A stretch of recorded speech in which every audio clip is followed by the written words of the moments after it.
All right. Hi, intro macro students. So I've thought about this a little more and I've had a couple questions from some of your classmates. Some of you have been coming to my virtual office hours. I really appreciate that because I really miss you guys. This is an online class and so I don't get to interact with you like in a typical face-to-face classroom that I really enjoy interacting with you guys.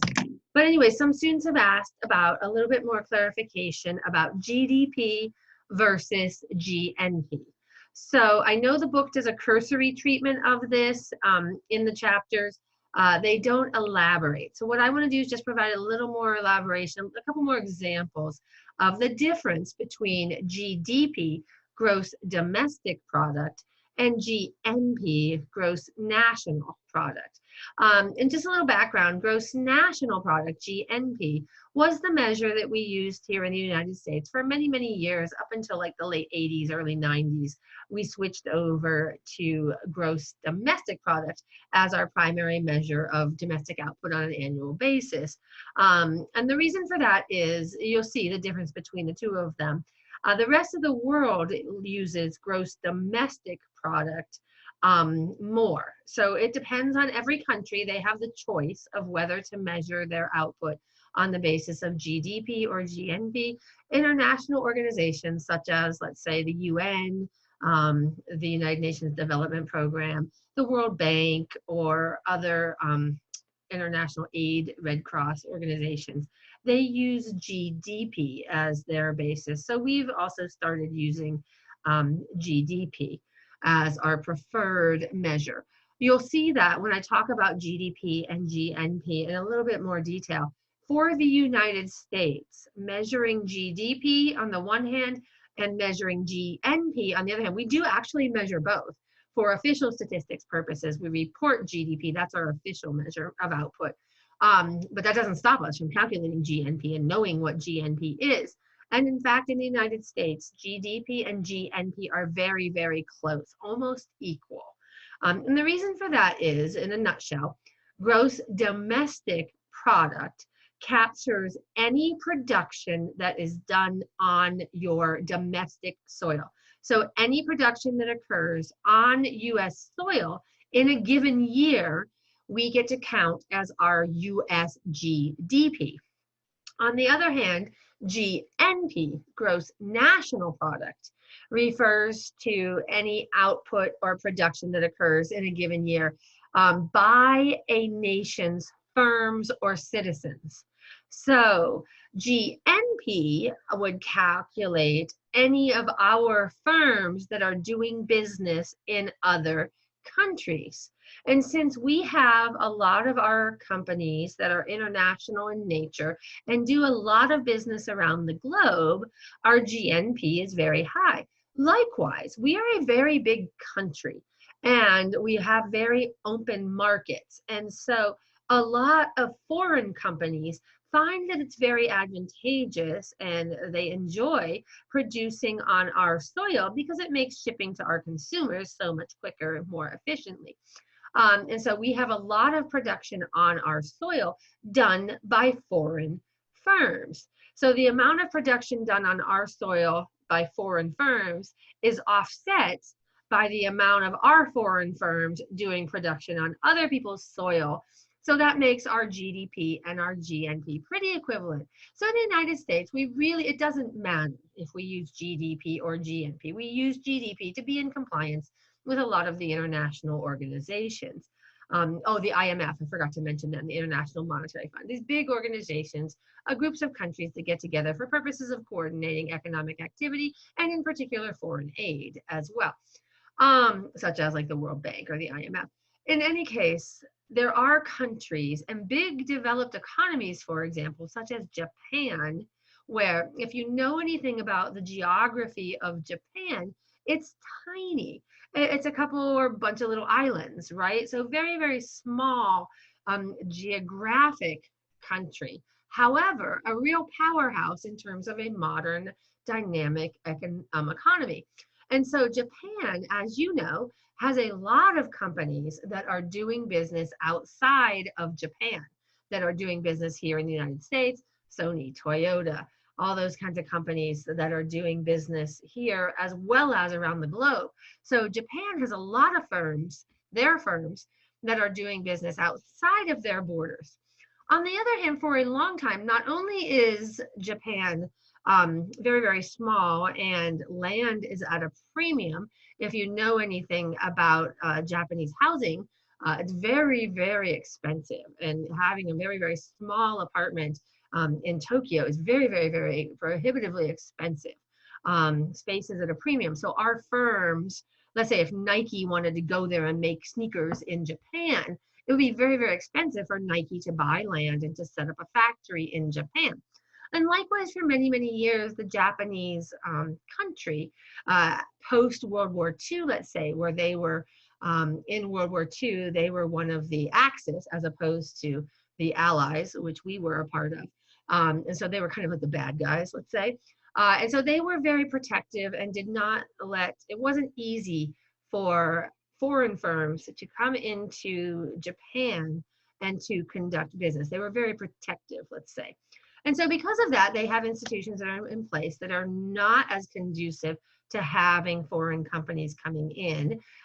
Likewise, the land prices and lands at a premium also makes it hard to build a big factory and so on. So Japan has very little foreign companies producing on their soil. So their GDP is very small compared to their GNP, where their companies have gone everywhere, like seeds to the wind, right? So in a country like Japan, it would be in their best interest to report GNP, to accurately reflect all of the output by their firms, as opposed to just the activity, economic activity, the production that would occur on their soil in a given year. So that's why some countries still cling to GNP as a national preference. And it has to do with their geography and to a certain extent the openness of their country to having foreigners conducting business on their soil.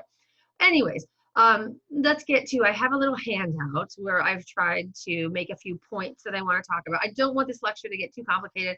I want these to be brief, a couple of little brief lectures just to add to the discussion and add to, as you're thinking through the homework 5 in particular and some possible exam questions, to think about this idea of GDP and GNP and what's in GDP in general and what's not in GDP or GNP, either of them. So let me pull up a handout. I'm going to go ahead and share my screen. I've made some notes, that's all, just to keep me on task, because sometimes I do tend to ramble. So I did post, or I will, actually I did post this handout already. I will follow up with this lecture. So make sure that you open up the handout, listen to the lecture, kind of idea like we've done before. So I'm going to go ahead and open up my screen, my Word document. I'm going to share my screen, so hopefully you're able to see this. And again, this is just a Word document with some notes. So thinking about this idea of GDP versus GNP, the 2 points I want to make: GDP takes into account all production on our soil. And that does include our 50 states and the District of Columbia. Puerto Rico keeps their own GDP statistics, as does American Samoa, Guam, and some of our other territories. So we're basically talking about the 50 states and the District of Columbia would be on our soil. Military bases overseas, the other country gets credit for that. So if we have a military base, Guantanamo Bay for a while in Cuba, Cuba gets credit for that, okay? In terms of GDP, when we're measuring GNP, that's our military, we would get credit for that. Okay, so it's all the production on our soil, regardless of who owns the company. GNP, on the other hand, takes into account all production by US firms, wherever they're located, whether they're located in the United States or whether they're located overseas somewhere, okay? So that's the difference. GDP is location, GNP is nationality, okay? So some examples that I've wrote out for you here, US GDP would be any Toyota factories, like so a Toyota factory in Texas that's crunching out Toyotas that are going to be sold to American consumers. Those are our GDP. Even though it's Toyota and the profits ultimately may be going back to Tokyo, we get credit, it occurred on our soil. Apple Computers, an American company, crunching out computers in Seattle. That's our company. It's on our soil. That's our GDP. And any movies that get produced by Universal Studios in California. A lot of movies nowadays are being filmed or being produced in Georgia. There's a lot of tax credits and things to get the big movie companies to go to Georgia. And it's a little bit cheaper than the cost of living in LA, in that area, Orange County. So anyways, but all of that movie production on our soil, we get credit for that. Something like Lord of the Rings, a big, huge trilogy of movies that were filmed primarily in New Zealand, on the other hand, New Zealand would get credit for that in terms of GDP. We would get credit for the company Universal Studios in New Zealand. So we would get credit because it's a Universal on our GNP, but it would not count as our GDP. Okay, see the difference there? So you just have to be really, really careful. We also have up in British Columbia, we send a lot of our movies up to British Columbia as well. It's a little bit cheaper in Canada to take over a town in some cases and run a movie production and rent hotels and everybody for all the big stars and celebrities and all the cast and crew and everybody. So we do film a lot of movies in British Columbia as well. Again, that would be their GDP. It would be our GNP because it's our movie company. Okay. Anyway, so USGNP, on the other hand, examples of our firms, regardless of where they're doing the production.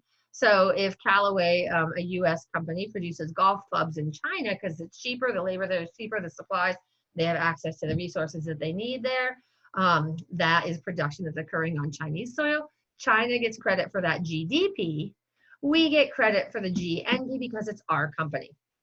On the other hand, an Amazon warehouse in Brazil, same thing. That is our GNP. Amazon is a US company. However, it would be Brazilian GDP because it's on Brazilian soil. And then thinking about all this one, scientific research that gets conducted out in outer space on the International Space Station is done by US astronauts funded by US companies. In that case, it would be our GNP. Outer space is absolutely not on our soil, so that would not be our GDP. All right, so some things to think about with this GDP versus GNP idea. Let me go back, I missed a part.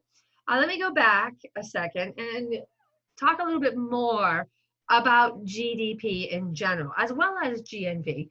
And so a definition I think is helpful. So a definition of GDP is the total market value of all goods and services produced within a nation, meaning translation on our soil, over a specified period of time, typically a year. We typically talk about GDP on an annual basis, okay?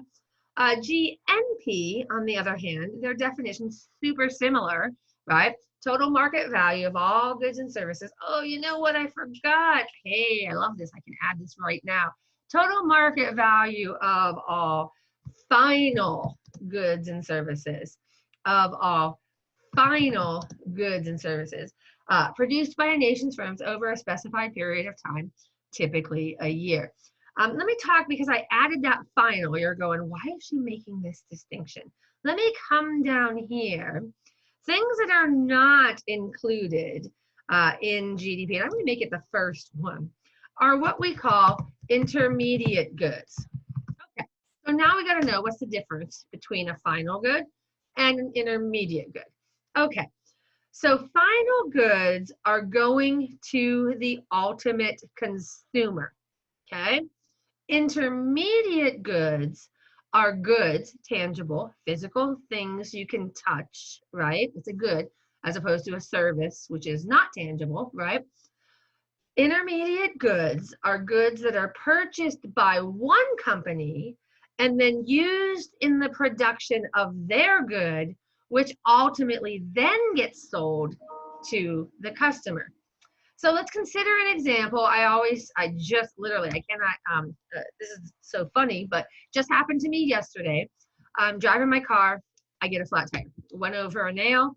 So funny story. I love to tell stories, right? Ran over a nail and I noticed there was a slow leak in my tire. And so I go, and I didn't think it was a big problem, right?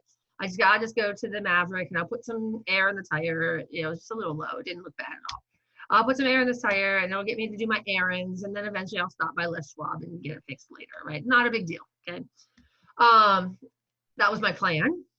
So I go to the Maverick and I pull up to the air place, dispenser thing, and I put my card in and I get my air and it starts flowing. And I put the nozzle on the tire to inflate my tire. And somehow, imagine this, it rips off the nozzle to my tire and air just starts flying out in my face. Literally, I'm like, oh. And I watched on the meter, the pressure meter that I was watching to make sure that I filled it to the right pressure level.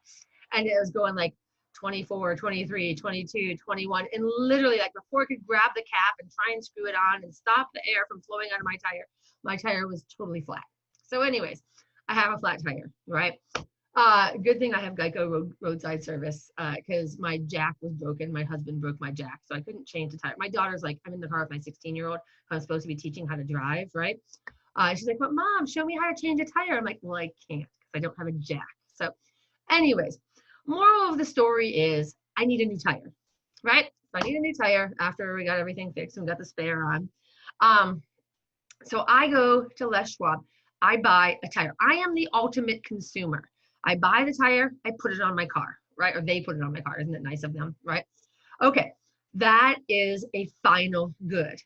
On the other hand, let's consider a company that makes tires, Michelin, right? So Michelin makes tons and tons of tires, right? They sell tires to Ford, GM, and Chrysler to put on brand new vehicles that Ford, GM, and Chrysler then sell to consumers. So I imagine you may not have ever bought a brand new car, but when you go to buy a brand new car, right off the lot, I'm pretty sure it comes with 4 tires. They don't just give you the body and say, oh no, you have to go over here to Michelin and get the tires, right? No.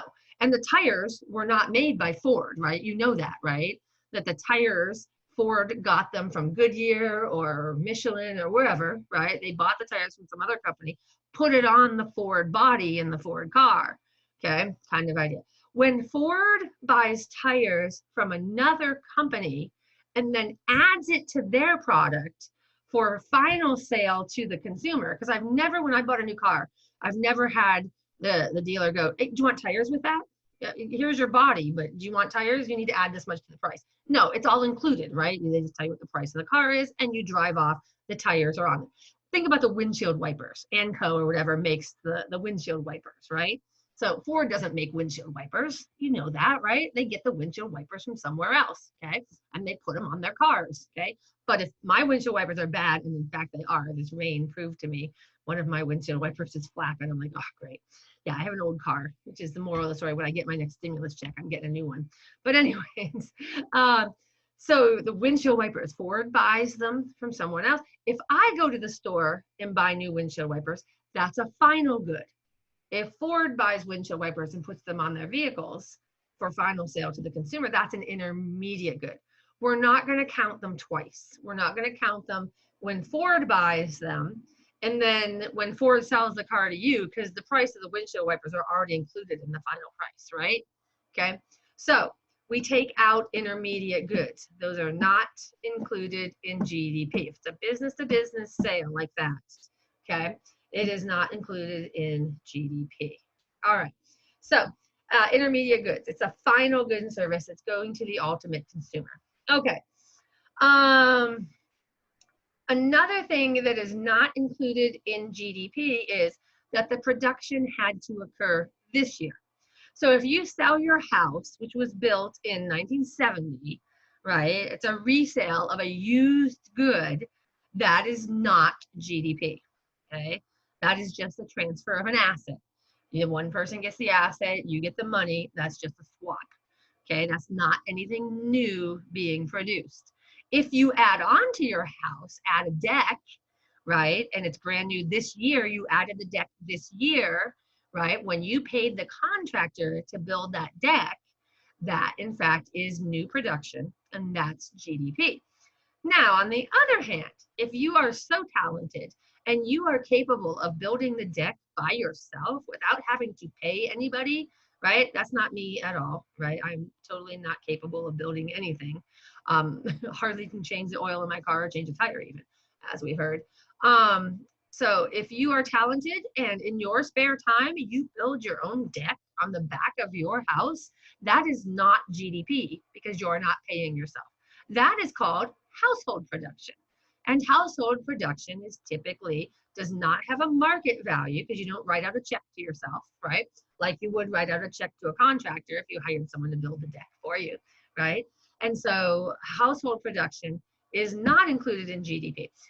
Examples of how their household production is if you pay daycare for your kids, you drop them off at a daycare, somebody watches your kids, that's a GDP. If one of the parents in the household stays home with the kids, watches the kids, either way, the kids are getting watched. But if they stay home with the parent, the one spouse isn't paying the other spouse with a written check. There's no money trail there, right? No salary being earned. So that's not GDP. If I hire a maid to clean my house, that's GDP. If I clean my house myself, it's not GDP. Okay, so it has to be a market value, and household production does not typically have a market value, right? The other thing is what doesn't have a market. By when I'm saying a market value, I'm inherently saying a legal market value. There's a lot of activities that occur, and we are economists, we don't go, yeah, black market activities, they don't happen. Of course, we know black market activities. We think the black market economy is really cool. We like measuring it and saying, how big is our black market economy, right? So black market activities are not captured formally in GDP. So if you are in a state where prostitution is illegal, gambling is illegal, those kinds of things, some street drugs here in Washington, marijuana is legal. But if you're in one of the other states where marijuana is still illegal, right, the buying and selling of cannabis products or marijuana in some states is illegal. Although it does occur, it absolutely occurs, it's not captured in GDP. So any illegal goods or services are not captured in GDP as well. So pretty much those are the things that would not be in GDP. So if you think about it, our GDP is probably much bigger if we were to capture all production, regardless of whether it had an explicit market value or not. If we were to add in all of the value of our stay-at-home parents, if we were to, I mean, think about all that the stay-at-home parent does. They're a nurse, they're a maid, they're a cook, they're a chauffeur, they're a coach, they're a tutor or a teacher, now they're teachers, right? Do everything. And so our stay-at-home parents are very, very valuable and contribute a lot to our economy. We just don't measure that in GDP. What if we did? See how rich we would be if we measured that all in our GDP? And if we stopped saying, oh, well, you know, illegal activity, oh, bad, just and shake our fingers at them and just say, huh, it's a part of our economy. Here it is, right? Look at all this production. Think how much bigger our GDP would be, right? Some games we like to play as economists. But anyway, so those are the typical things that are not included in GDP. Pretty much everything else, new production on our soil, final goods and services, and has an explicit market value, that's going to be in our GDP for this year. Okay, whether it's a good or a service. So pretty much that's what I have to say about GDP and GNP, just to emphasize some stuff that was in the chapter. Call your attention to a little bit more here with this handout. This will help, I think, as you go and do homework 5. So hopefully you'll find this helpful. If you still have more questions, go back to the textbook, watch my videos that I posted for you, and reach out during my office hours or just send me an email. All right, it's good talking with you guys. I'm going to go ahead and do another short little lecture on unemployment to help with that chapter 5 homework as well. So watch for that. All right, I miss you guys. Keep up the good work. You guys are, in fact, doing awesome. So I'm going to stop my sharing, and I'm going to stop this video and get it posted. All right.